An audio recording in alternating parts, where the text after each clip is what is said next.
राधे कृष्णा। जय बोलो गंगा मैया की जय। जय बोलो हिमालय पर्वतराज की। जय बोलो आज की आनंद की जय। जय बोलो आज की आशीर्वाद की जय। जय बोलो भारत माता की जय। जय बोलो नरसिम्हा स्वामी की जय।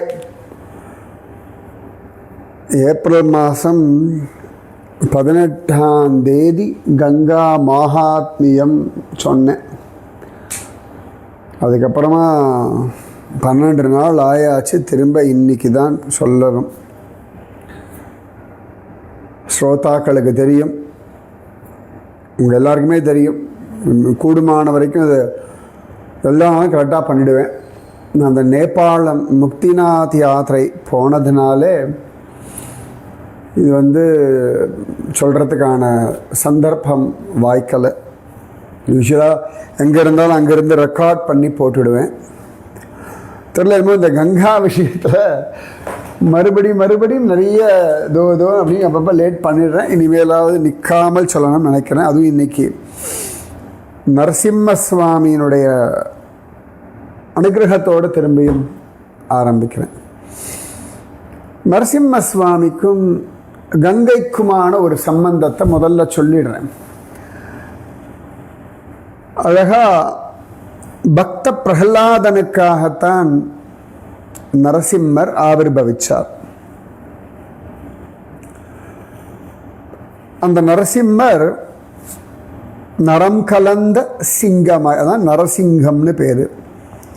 நரசிம்ஹம், நரசிம்மன், நரசிம்மர், நிருசிம்ஹம், இப்படி பலவிதமாக சொல்கிறோம். எல்லாமே சரிதான்.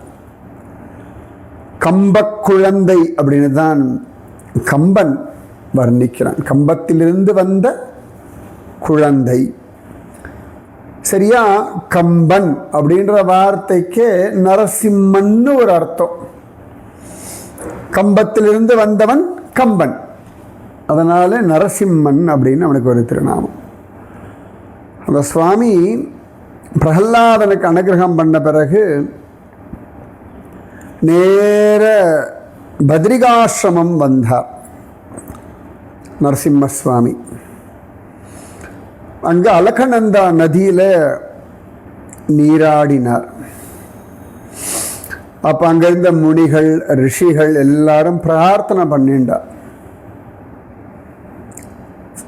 நரசிம்ம பகவானிடத்தில், இங்கேயே நீங்கள் இருக்கணும் அப்படின்னு சொல்ல நரசிம்மர் ஒரு பாறையாக அங்கே ஆவிர்பவிச்சார்.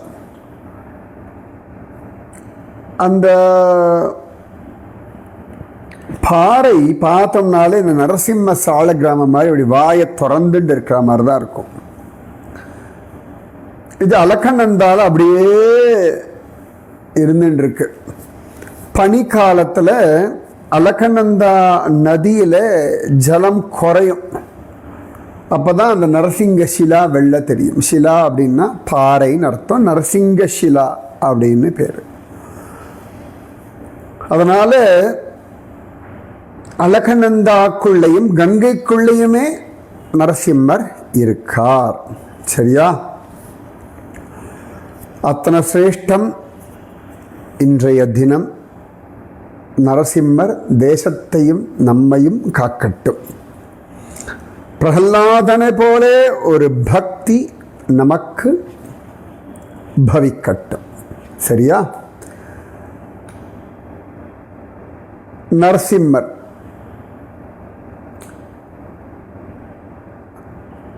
அப்படி ஒரு பிரேம பக்தன் மேலே, அதனால தான் இரண்யகசிபுவை கிழிச்சு போட்டார் அப்படின்னு காண கிடைக்கிறது. அதே போல கங்கையும் பக்தர்களிடத்திலே பரம பிரீத்தி உடையவள். 18ஆம் தேதி சொல்லும்போது சொன்ன போன சத்சங்கத்தில் சிவபெருமானுடைய அழகான கானம் சங்கீதத்தை கேட்டு ராதையும் கண்ணனும் ஜலப்பிரவாகமாக மாறினார்கள், அதுவே கங்கை அப்படின்னு சொல்லி சொன்ன. தேவி பாகவதத்தில் இந்த கங்கா ஸ்தோத்திரம்னு ஒன்று இருக்கு. அதை நாம் இன்னைக்கு அனுபவிப்போம். ரொம்ப அழகா அந்த ஸ்லோகம் காண கிடைக்கிறது.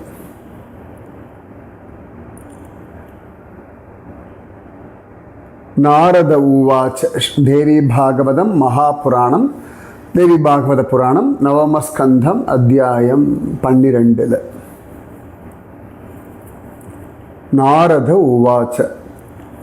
ஸ்ரோதுமிச்சாமி தேவேஷ லக்ஷ்மீகாந்த ஜகத்பதே விஷ்ணோர்விஷ்ணுபதி ஸ்தோத்ரம் பாபக்னம் புண்ணியகாரகம். ஹே பிரபு, எனக்கு அழகான அந்த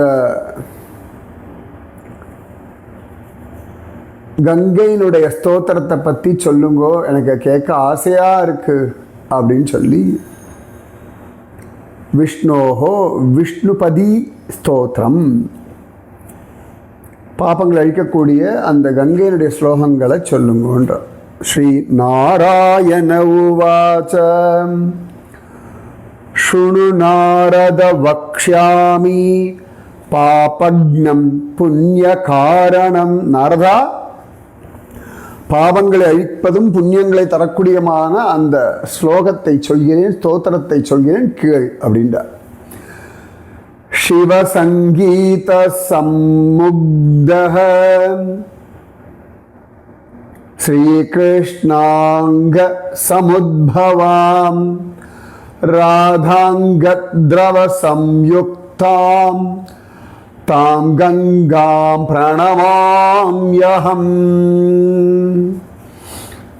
சிவபெருமானுடைய சங்கீதத்திலே மயங்கின கிருஷ்ணனுடைய அங்கத்திலிருந்து உற்பத்தியானவளே, ராதாராணியினுடைய சரீரத்திலிருந்து திரவமயமாக ஆனவளே, அப்பேற்பட்ட கங்கையே உன்னை நான் ஸ்தோத்திரம் செய்கிறேன்.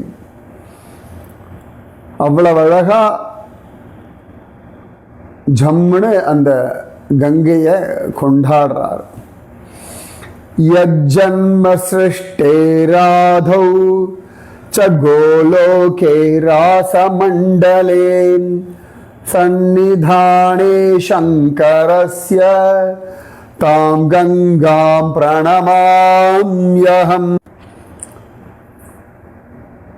ராதையினுடைய கோலோக ராசமண்டலத்தில் உற்பத்தி ஆனவளே, சங்கரனோட சாநித்தியத்தில் இருக்கக்கூடியவளே, ஏ கங்கே, உன்னை நான் வணங்குகிறேன். கோபைர் கோபீபிராகீர்ணே சுபே ராதா மஹோத்சவே கார்த்திகி பூர்ணிமாயாம் ச தாம் கங்காம் பிரணமாம்யஹம்.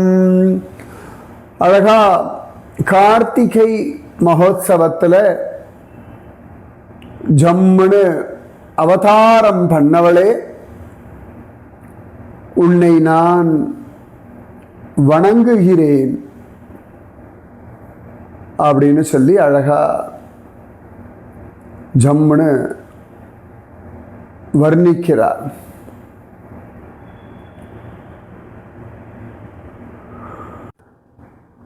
கோட்டி யோஜன விஸ்தீர்ணா தைத்யே லக்ஷ குணா ததஹ समावृताया गोलोके तां गंगां प्रणमाम्यहम् षष्टिलक्षयोजनाया ततो धैर्ये चतुर्गुणाः समावृताया वैकुंठे तां गंगां प्रणमाम्यहम् त्रिंशल्लक्षयोजनाया धैर्ये पंचगुणा तथा समावृताया वैकुंठे तां गंगां प्रणमाम्यहम् आवृता ब्रह्मलोकेया तां गंगां प्रणमाम्यहम् त्रिंशल्लयोजनायो धैर्ये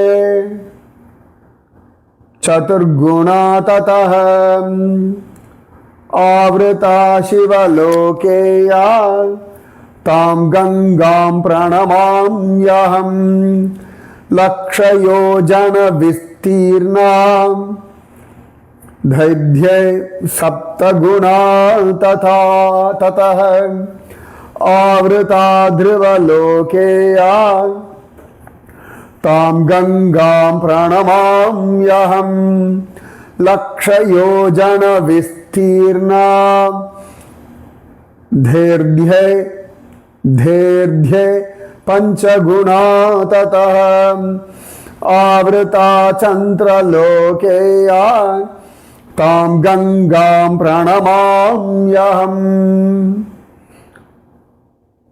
இந்த கங்காதேவி கோடி யோஜனை அளவு அகலமும் கோடி யோஜன ஆழமும் லட்சயோஜன நீளமும் உள்ளவளாக கோலோகத்தில் இருக்காளாம்.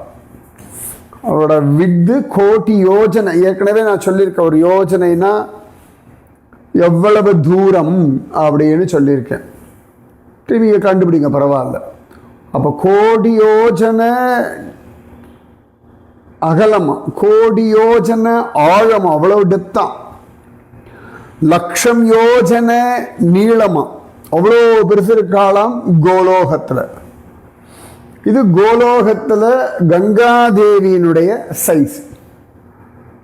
அப்ப அடுத்து சொல்றா 60 லட்சம் யோஜன அகலம், அதை விட 4 பங்கு அதிகம் கொண்ட நீளமுமாக வைகுண்டத்தில் இருக்கா. ஸோ கோலோகத்தில் கங்கை எப்படி இருக்கா, அதை விட குறைவான அளவு, குறைவுனா கோலோகத்தை விட குறைவா இருக்கா. வைகுண்ட லோகத்தில் இந்த கங்கை இருக்கா. ஸோ கோலோகத்தில் இருக்கா, வைகுண்டத்தில் இருக்கா. ஆச்சா. அப்புறமா 30 லட்சம் யோஜன தூரம் அகலமும் அதை விட 5 மடங்கு நீளமும் கொண்டு பிரம்மலோகத்தில் இருக்கா. யாரு? கங்காதேவி. அடுத்தது 30 லட்சம் யோஜன அகலமும் அதில் 4 பங்கு நீளமும் கொண்டவளாக சிவலோகத்தில் இருக்கா. அதுக்கப்புறமா லட்சம் யோஜன அகலமும் அதோட 7 பங்கு நீளமும் கொண்டவளாக சந்திரமண்டலத்தில் இருக்கா.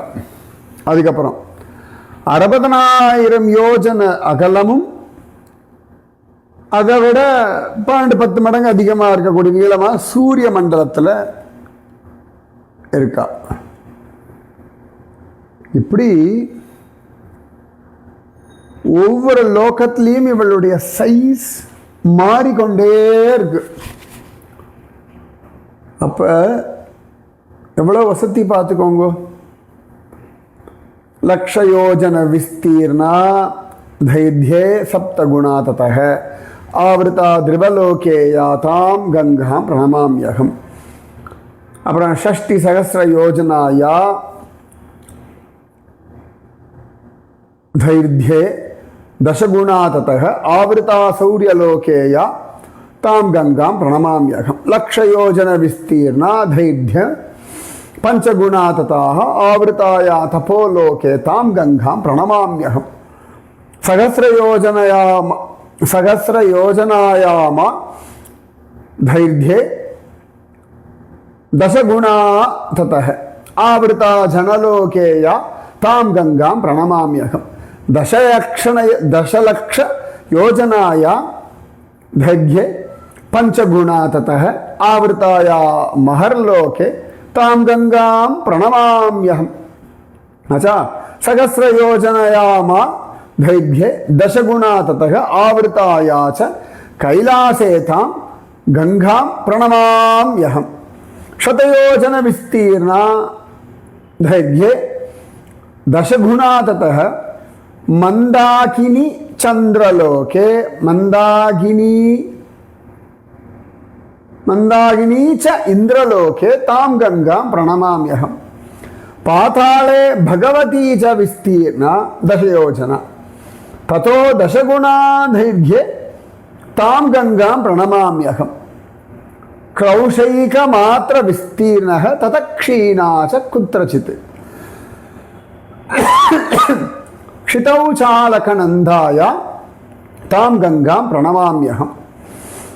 सत्येया क्षीरवर्णा च त्रेतायाम् इन्दुसन्निभाः द्वापरे चंद्रनाभाय तां गंगां प्रणमाम्यहं. द्वापरे च अंदनाभाय जलप्रभा कलौय च नान्यत्र पृथीवोतले स्वर्गे च नित्यं क्षीराभा तां गंगां प्रणमाम्यहम्.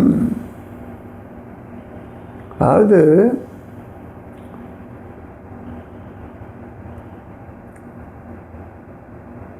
ஒவ்வொன்றா வர்ணிக்கிறார். துருவலோகத்தில் 1,00,000 யோஜனையும் அதை விட 7 மடங்கு நீளமும் இருக்கா. அப்படிப்பட்ட கங்கைக்கு நமஸ்காரம். சந்திரலோகத்தில் 1,00,000 யோஜனை அகலமும் அதை விட 5 மடங்கு நீளமும் இருக்கக்கூடியதான் சந்திரலோகத்தில். அப்படிப்பட்ட கங்கையை நான் நமஸ்கரிக்கிறேன். 60,000 யோஜனைகள் அகலமும் அதை விட 10 மடங்கு நீளமுமாக சூரியலோகத்தில் இருக்கக்கூடிய அந்த கங்கைக்கு நமஸ்காரம். தபோலோகத்தில் 1,00,000 யோஜனை அகலமும் அதை விட 5 மடங்கு நீளமும் கொண்டவளா இருக்க கங்கைக்கு நமஸ்காரம். ஜனர்லோகத்தில்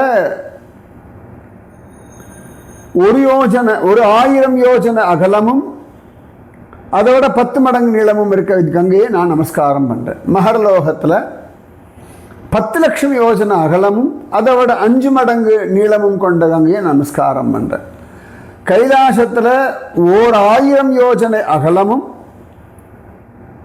அதை விட 100 மடங்கு நீளமும் கொண்ட கங்கையை நான் நமஸ்கரிக்கிறேன். இந்த லோகத்தில் மந்தாகினின்ற பெயரோட 100 யோஜனை அகலமும் அதை விட 10 மடங்கு நீளமும் உடைய கங்கையை நான் நமஸ்கரிக்கிறேன்.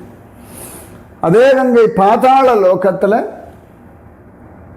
10 யோஜனை அகலமும் அதை விட 5 மடங்கு நீளமுமா கங்கை இருக்கிறார். பூமியில அலகநந்தாவாக இருக்கக்கூடியவளும் 2 மைல் அகலமும் இருக்கக்கூடியவளும், சில இடங்கள் இன்னும் அதிகமாக இருக்கக்கூடியவளும், சில இடங்களில் குறைவாக இருக்கக்கூடியவளும் ஆகிய அந்த கங்கையை நான் நமஸ்கரிக்கிறேன். இப்போ பூமியில் அலகநந்தா அப்படின்னு வர்ணிக்கிறோம்.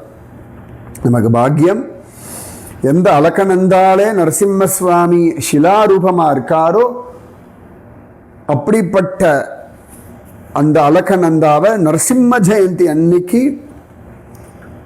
நாம் அழகாக அனுபவிக்கிறோன்றதே பெரிய ஆசீர்வாதம். இந்த கங்கை சத்தியயுகத்தில் பால் போல இருக்காளாம்,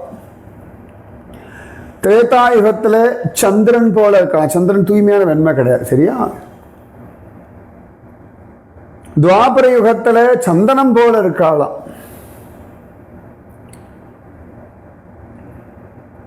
கலியுகத்தில் அவள் ஜலரூபமா இருக்கா, ஜலமாவே தெரியறா. கலியுகத்திலையும் பால் போல இருக்கிறாள் அப்படின்னு சொல்றா.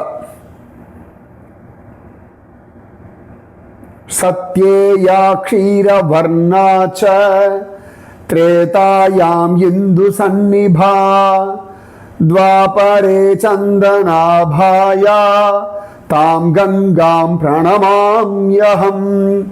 சத்தியயுகத்தில் பால் போன்றவளும், திரேதாயுகத்தில் சந்திரன் போன்ற வர்ணமுடையவளும், துவாபரயுகத்தில் சந்தனம் போன்ற வர்ணமுடையவாளர் கங்கையை நமஸ்கரிக்கிறேன். ஜலப்பிரபா கலௌயாச்ச நான்யத்ர பிரிதிவோதலே ஸ்வர்கே ச நித்யம் க்ஷீராபாம் தாம் கங்காம் பிரணமாம்யஹம். அவ்வளவு அழகான அந்த கங்கையை இப்படியெல்லாம் ஸ்தோத்திரம் பண்றார்கள். அந்த கங்கையினுடைய ஒரு துளி பட்டா கூட தொட்டா கூட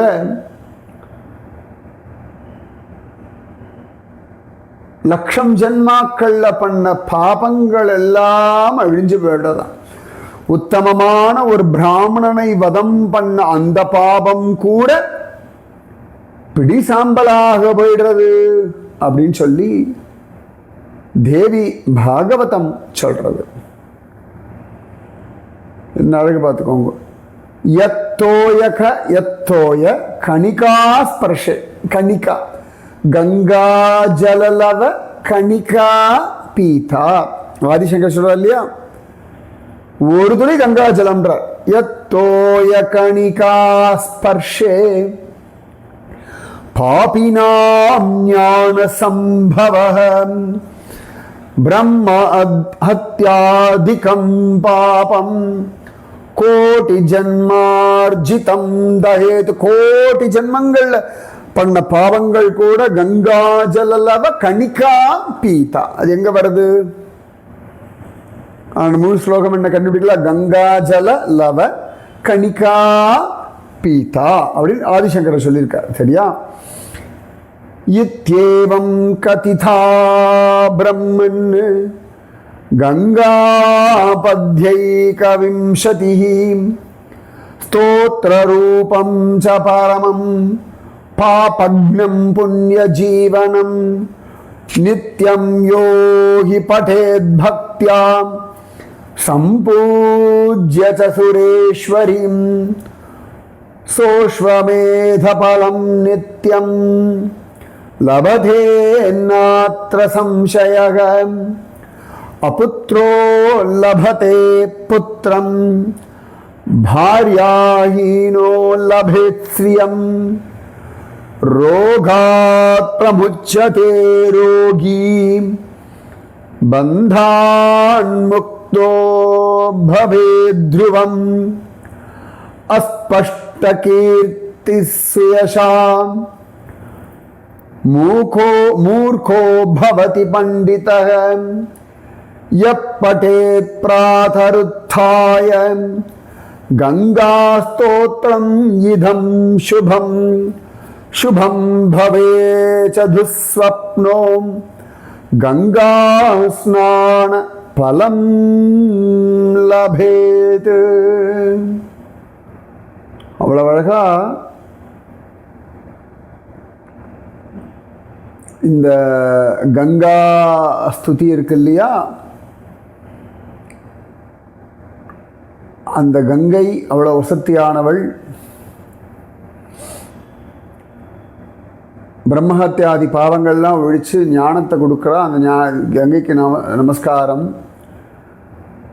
பாவத்தை நீக்கி புண்ணியத்தை தரக்கூடிய கங்கா ஸ்தோத்திரமான 21 ஸ்லோகங்கள் சொல்கிறவாளுக்கு, நித்தியம் சொல்கிறவாளுக்கு அஸ்வமேத யஜ்ஞ பலன் கிடச்சிருமா. குழந்தை இல்லை, மனைவி இல்லை, உலகத்தில் பெரிய பெருமை இல்லை, அவர்கள்லாம் இந்த ஸ்தோத்திரம் வாசிச்சா அதை அடைஞ்சிருவாளாம். நோயாளி குணமடைவான், பந்தத்தில் மாட்டின்னு கட்டுப்பட்டு எல்லாத்துலையும் நொந்து போய் கிடக்கிறவன் விடுதலை அடைவான், மூர்க்கனாக இருக்கிறவன் மூடனாக இருக்கிறவன் ஞானியாவான், கெட்ட சொப்னங்கள்லாம் நல்லதாக மாறிடும், அது நல்ல விஷயமாக நடக்கும். இந்த ஸ்தோத்திரத்தினாலே பகீரதன் ஆகாச கங்கையை பூமிக்கு கொண்டு வந்து சகரனுடைய பிள்ளைகள் எல்லாம் சத்கதி அடைஞ்சார்கள் அப்படின்னு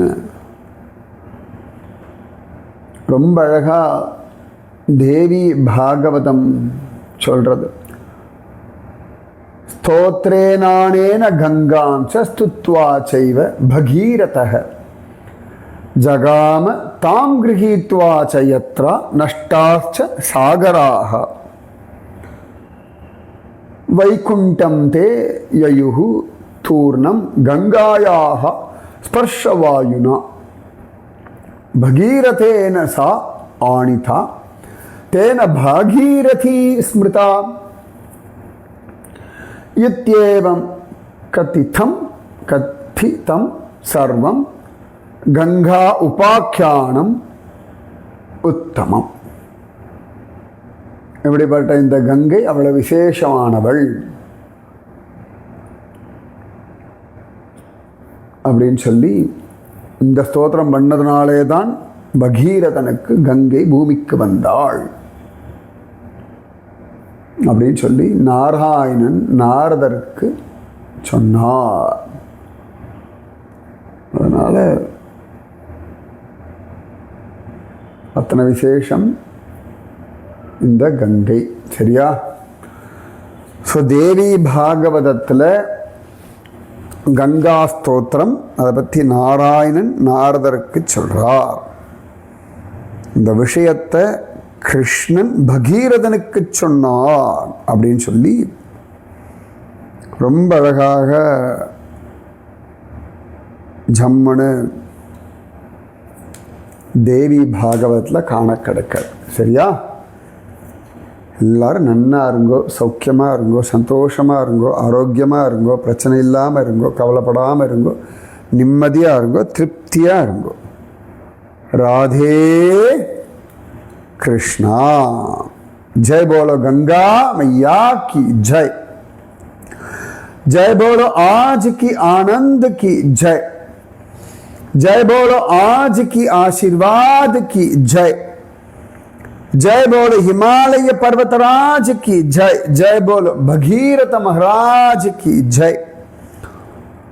जय बोलो भारत माता की जय। सो राधा कृष्ण जलप्रवाह रूपமான கங்கைக்கு கோடி கோடி கோடி கோடி கோடி கோடி நமஸ்காரங்கள்। राधे कृष्णा। हर हर गंगे जय मां गंगे, गंगे शरणम।